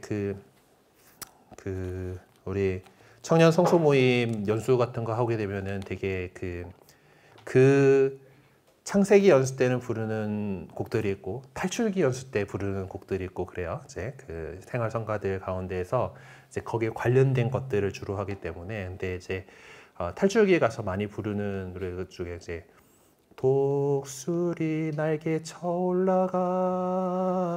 나 주님과 함께 일어나 걸으리 뭐 이제 주님 안에서 하는 노래가 있는데 그 독수리 날개 쳐 올라가듯이 여기서 나오는 이제 그거가 독수리의 두 날개가 다 이렇게 였다는 거 이제 이제 그런 데서 쭉 이렇게 이어지는 그런 상징들이겠습니다. 자, 탈출기에서는 백성을 그리고 여기서는 여인을 피신시킨 사람은 하느님이시죠. 하느님께서 그렇게 하신 것이고 12장 14절에서 보살핌을 받았다라는 표현은 백성에 대한 하느님의 역할을 이야기하려는 것임에 틀림없습니다. 하느님께서는 특별히 당신 백성을 헤아리시는 섭리적인 보살핌을 통해서 당신 백성과 함께 하시는 모습을 보여주고 계세요. 여기서는 여인이 일정 기간 하느님으로부터 보살핌을 받고 있는데 그러한 여인의 모습을 통해 요한묵시록 저자는 교회의 일면을 보여주고자 했습니다. 여인의 모습으로 표상되는 교회의 모습은 무엇일까? 지금 하느님께서 돌봐주셔야 되고 그리고 어떤 독수리의 날개로 이제 이동한 거죠. 그러니까 어떤 처소를 이제 이제 처음에도 이제 그 보살핌을 받도록 광야에 마련된 처소가 있었고 이제 그 처소로 안전한 곳이죠. 그 안전한 곳으로 이제 그 독수리의 두 날개로 이렇게 갔다. 그래서 그것은 어떤 우리가 이 교회, 지상의 교회를 순례하는 교회라고 얘기하잖아요. 우리 지상에 순례하는 교회. 그러면서 하느님께 절대적인 신뢰를 두고 살아가는 그 하느님께서 마련해 주신 독수리 두 날개 역시 어떤 그 하느님의 그 힘이고 그것에 대해서 신뢰를 두고 살아가야 하는 그런 교회의 모습을 보여주고자 하는 것이죠. 12장 15절에서 말하는 강물 같은 물은 탈출기에서 소개해주는 어떤 사건을 연상시켜 주는가? 이 강물 같은 물을 그 용이 확 하고 뿜었어요. 그러니까 그것은 보통 이제 홍수 때 막 물이 밀려오는 마치 그런 느낌이죠. 이제 그런데 그걸 갖다가 땅이 먹어 치워버렸어요. 그러니까 그 물이 여인에게 닿지 않았죠. 그것은 결국 탈출기에서 홍해를 건너던 그때에 하느님께서 바람으로 벽을 세우셔가지고 물이 밀려들지 않게 하셨던 그 홍해를 건넌 그 사건을 연상하게 해주는 그런 부분이라고 할 수 있겠습니다.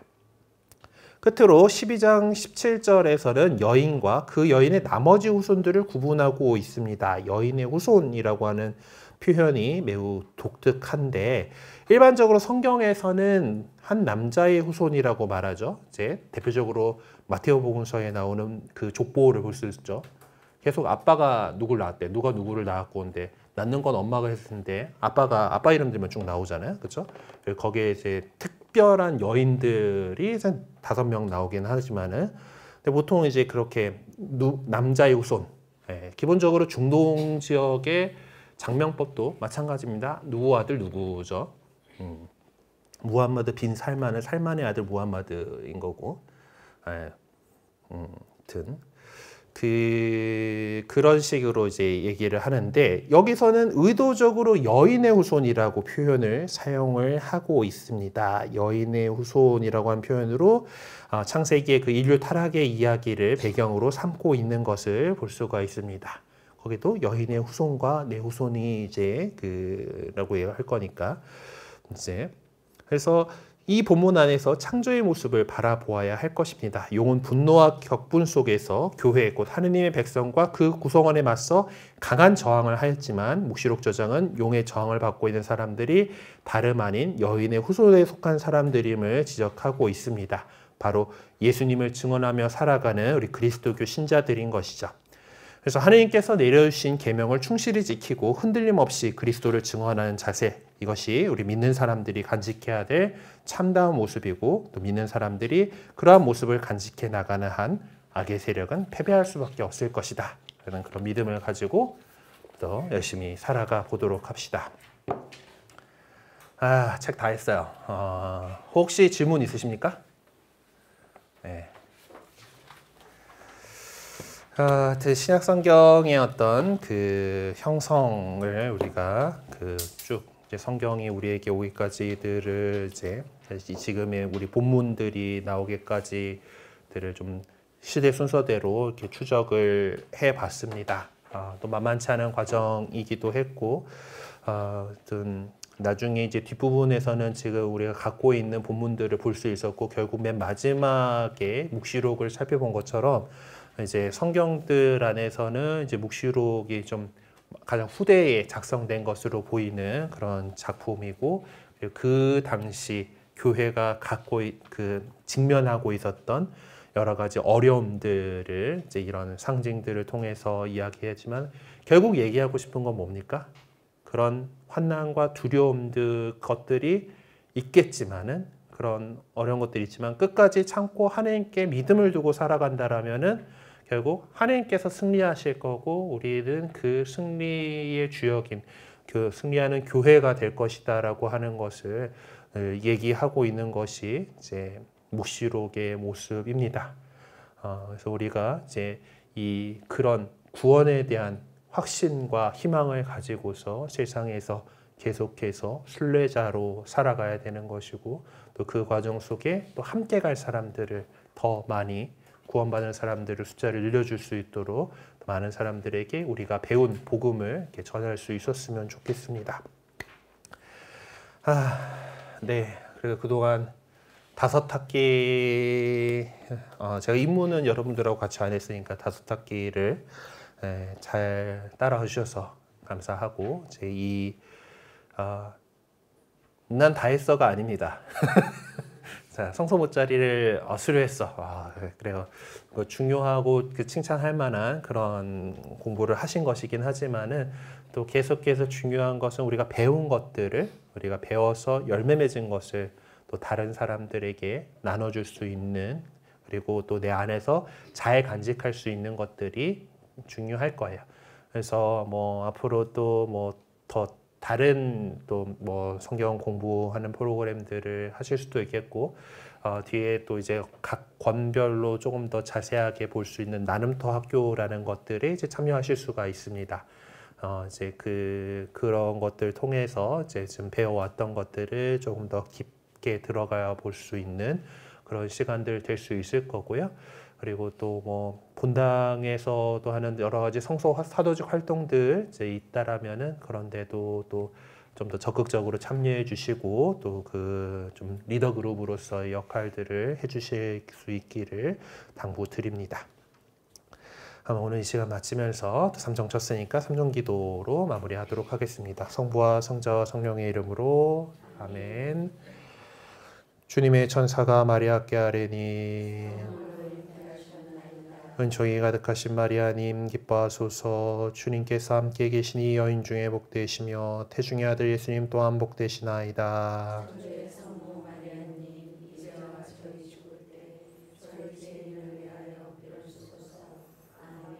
주님의 종이오니, 은총이 가득하신 마리아님 기뻐하소서. 주님께서 함께 계시니 여인 중에 복되시며 태중의 아들 예수님 또한 복되시나이다.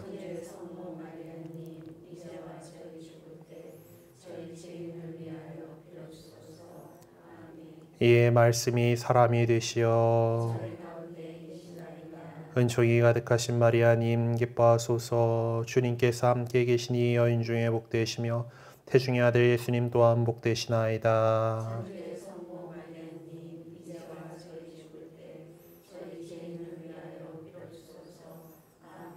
천주의 성모님, 저희를 위하여 빌어주시어. 기도합시다. 하느님, 천사의 아뢰므로 성자께서 사람이 되심을 알았으니 성자의 순환과 십자가로 부활의 영광에 이르는 종을 저희에게 내려주소서. 우리 주 그리스도를 통하여 비나이다. 아멘. 성부와 성자와 성령의 이름으로 아멘. 네, 수고하셨습니다.